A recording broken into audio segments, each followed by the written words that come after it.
एक बार हम इस पर बात करें ताकि राज्य की जनता को भी क्लियरिटी होनी चाहिए, क्योंकि सरकार ने उसको क्लियर नहीं किया, बल्कि सरकार ने इसको कह सकते हैं उसको उन्होंने एक प्रकार से कंफ्यूजन कर सकते हैं या उसको जानबूझ करके डाइल्यूट करने की उन्होंने कोशिश की। तो वो है मामला कि पंचायत उपबंध अधिनियम 1996, जिसको शॉर्टकट में लोग पेशा बोलते हैं। और ये कानून 1996 में बना था। उस समय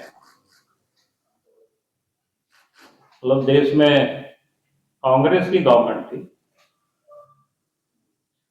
और इस कानून को बनाने के पीछे का जो मकसद रहा और कारण रहा, तो ये हमें इस बात को समझनी चाहिए गंभीरता से,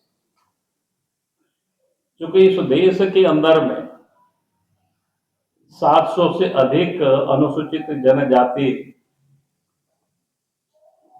वर्ग के लोग रहते हैं, और झारखंड में भी अब शायद 35 हो गया है संख्या, क्योंकि कई जातियों को फिर ट्राइबल के सूची में शामिल किया गया है। तो ये जो इतनी बड़ी 700 से अधिक जातियां देश में है, तो एक आर्थिक रूप से, सामाजिक रूप से, सांस्कृतिक रूप से या रूढ़िवादी धार्मिक परंपरा के रूप से वो धीरे धीरे कमजोर हो रहे हैं।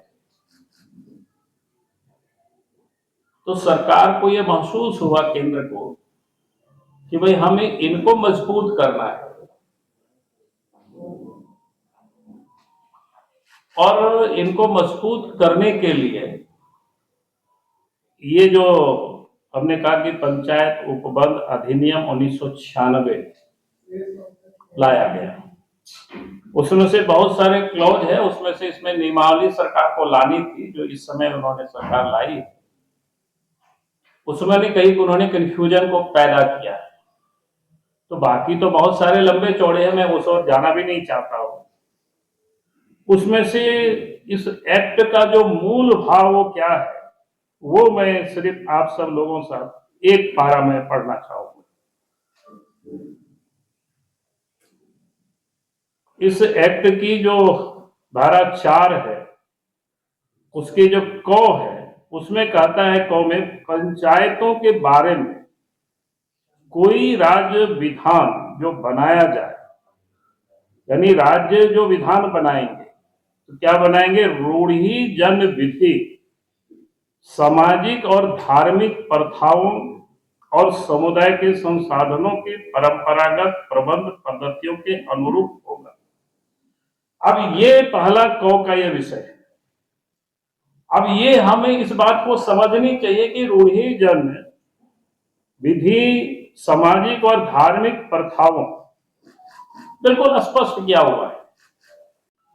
इसका अर्थ ये होता है कि भाई जो लोग भी फेथ और प्रैक्टिस करते हैं, ये जो हमने कहा कि झारखंड में जैसे 35 जातियां हैं जनजाति में से, और पूरे देश में 700 अधिक है। फेथ और प्रैक्टिस का मतलब ये है कि हम संथाल हैं। हम संथाल इसलिए है कि हमारा जो फेथ है वो क्या है, हम मारांग गुरु को मानते हैं, जाहिर आयो को मानते हैं, और प्रैक्टिस हमारा क्या है कि हम जाहिर थान में पूजा करते हैं और मांझी थान में हम पूजा करते हैं इन देवी देवताओं की। ये हमारा प्रैक्टिस है। इस एक्ट में उसी बात को कहा कि जो अपनी क्या कहते हैं, रूढ़ी जन विधि और सामाजिक और धार्मिक प्रथाओं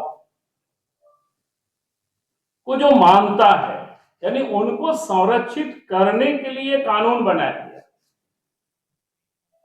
यानी ग्राम सभा के अध्यक्ष होंगे तो इन प्रथाओं को जो मानता है, यानी जो प्रैक्टिस भी करता है और फेथ भी करता है, यानी विश्वास भी है उनके प्रति, अगर जी मान लो कि हमने जैसा कहा कि हम संथाल हैं, कि हम मारांग गुरु के प्रति हमारा फेथ समाप्त हो गया, हमने छोड़ दिया, जाहिर आयों को हमने छोड़ दिया, मांझी थान और जाहिर थान में जो पूजा प्रैक्टिस करते थे उसको हमने छोड़ दिया। तो जो इस प्रकार की जो उन्होंने प्रैक्टिस को छोड़ दिया, उस रूढ़िजन जो परंपराएं हैं, तो फिर वो ग्राम सभा के अध्यक्ष नहीं बन सकते, इसका बिल्कुल स्पष्ट है। इसीलिए इन्होंने इसको उल्लेख किया था उस एक्ट में, रूढ़िजन विधि सामाजिक और धार्मिक प्रथाओं यानी साफ किया।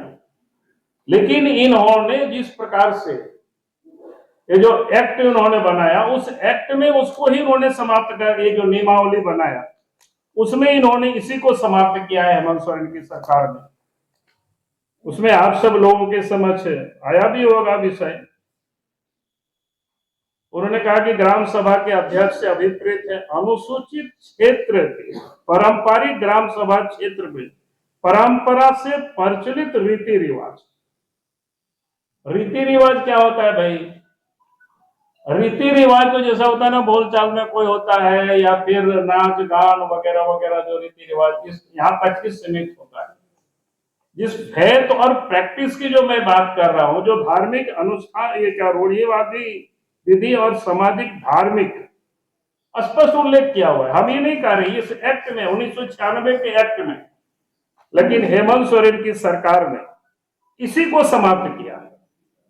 और इसलिए समाज को यह आपत्ति है, और मैं आज भी कहूंगा कि राज्य के मुख्यमंत्री से और सरकार से जिस प्रकार से इस एक्ट के क में जो उल्लेख किया हुआ है उसको हूबहू उनको उल्लेख करना चाहिए, वहां उसका कोई इधर उधर छेड़छाड़ नहीं करना चाहिए। हम अगर इस फेथ को, हम संथाल है, अनुसूचित जनजाति में, जैसे झारखंड में 35 है तो एक जाति संथाल है, हम अगर संथाल हैं तो हमारी जो प्रैक्टिस में मांझी थान में पूजा करना है, प्रैक्टिस में जाहिर थान में पूजा करना है। अगर जिस दिन मांझी थान और जाहिर थान में पूजा नहीं करे तो प्रैक्टिस ये हमारा छूट गया, यानी जाहिर आयो क्या आयो और मारांग गुरु को हम नहीं पूछते,